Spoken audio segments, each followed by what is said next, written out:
First, I would like to offer the floor to Poland, speaking on behalf of her country and Romania. Thank you very much, Mr. Co-Chair. I will speak on behalf of Romania and Poland. I will try to be very brief, and the longer version of the statement will be sent to the Secretariat. Humanity is now half urban and is expected to be nearly 70% urban by 2050.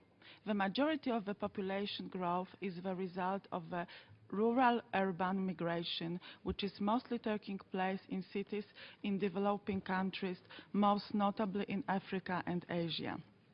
During the next 2 decades, the world will be more than double the amount of land used for cities. It will have a negative effect of agricultural land, ecosystem, environment, and climate. A rise of energy consumption and green gas emissions and waste production. And of course, the use of natural resources will also rise.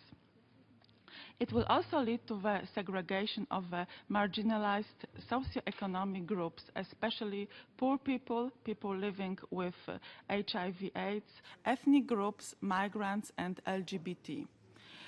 These excluded groups, very often slum dwellers, experience very poor housing conditions, lack of durable housing and secure tenure in insufficient living spaces, and the lack of access to basic services like adequate clean water, sanitation, personal security. Moreover, they suffer from the lack of access to health, adequate food, education, employment, a decent transport, credits, and justice. Among them, in particular, women, girls, children, and youth are even more vulnerable and exposed to discrimination, harassment, and violence in public and private space. The future SDGs on sustainable cities would encompass interlinkages with the other thematic areas from Rio+20 outcome document, such as employment, food security and nutrition, population dynamics, water and sanitation, infrastructure, energy, good governance, transport, sustainable consumption and production. The separate goal dedicated to sustainable cities should promote cities that are environmentally friendly, socially inclusive, and economically resilient.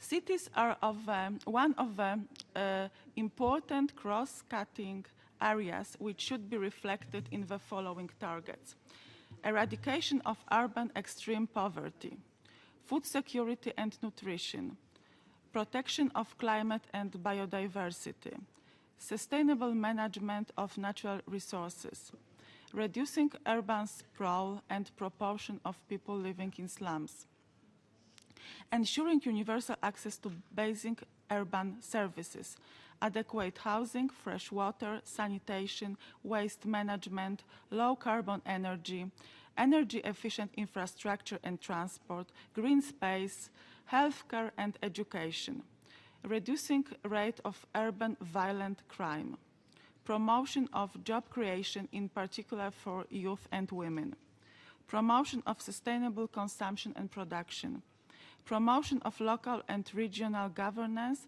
participatory decision-making, and preservation of cultural heritage. Now some words on transport.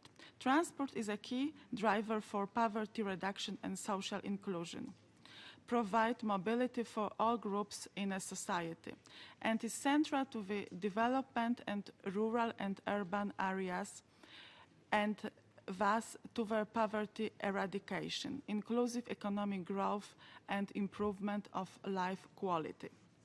We can identify some important targets for the future SDGs on transport. First, increase the number of people with access to affordable, quality mass transit, in particular poor people, children, and people with disabilities. Second, adequate all-weather road infrastructure for rural population. Third, promote an environmental-friendly transport system in order to reduce the air pollution within WHO limits. And fourth, reduce road accidents and fatalities among pedestrians, young and vulnerable people by introducing cost-effective solutions, as better designed roads, facilities for non-motorized transport users, or enforcement of strict speed regulations and seatbelts. Thank you very much, Mr. Chairman. Thank you much indeed for your presentation made on behalf of Poland and Romania.